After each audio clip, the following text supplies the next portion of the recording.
রহমতুল্লাহ। কোরআন কারীমের মধ্যে মক্কা শব্দটি দুইটি ফর্ম এসেছে, একটা হচ্ছে বাক্কা, একটা হচ্ছে মক্কা।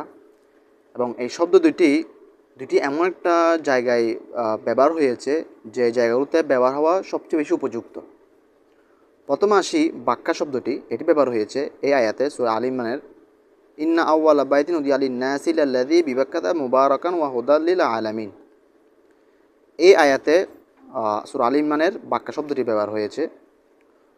অপর আয়াতে সূরাতুল ফাতহার মধ্যে ব্যবহার হয়েছে মাক্কা শব্দটি। ওয়া হুয়াল্লাযী কাফফা আইদিয়াহুম আনকুম ওয়া আইদিয়াকুম আনহুম বিবাতিনি মাক্কাতা মিন বাদি আন আযফারাকুম আলাইহিম। এই আয়াতে ব্যবহার হয়েছে মাক্কা শব্দটি। এখন কথা হচ্ছে, প্রশ্ন হচ্ছে, একটি বাক্কা আরেকটি মাক্কা এবং দুইটি ভিন্ন আয়াতে কেন ব্যবহার হয়েছে, আমরা সে বিষয়টি জানার চেষ্টা করব। প্রথম আসি বাক্কা শব্দটি।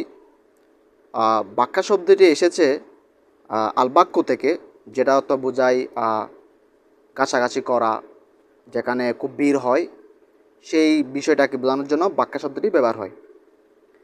এবং এই শব্দটি যে আয়াতে ব্যবহার হয়েছে সূরা আল ইমরানের, ওই আয়াতটিও ছিল কিন্তু হজ সংক্রান্ত আয়াত। আর আমরা জানি হজের সময় মক্কা ওখানে অনেক ভিড় হয়, অনেক কাছাকাছি হয়, মানুষ অনেক বেশি থাকে।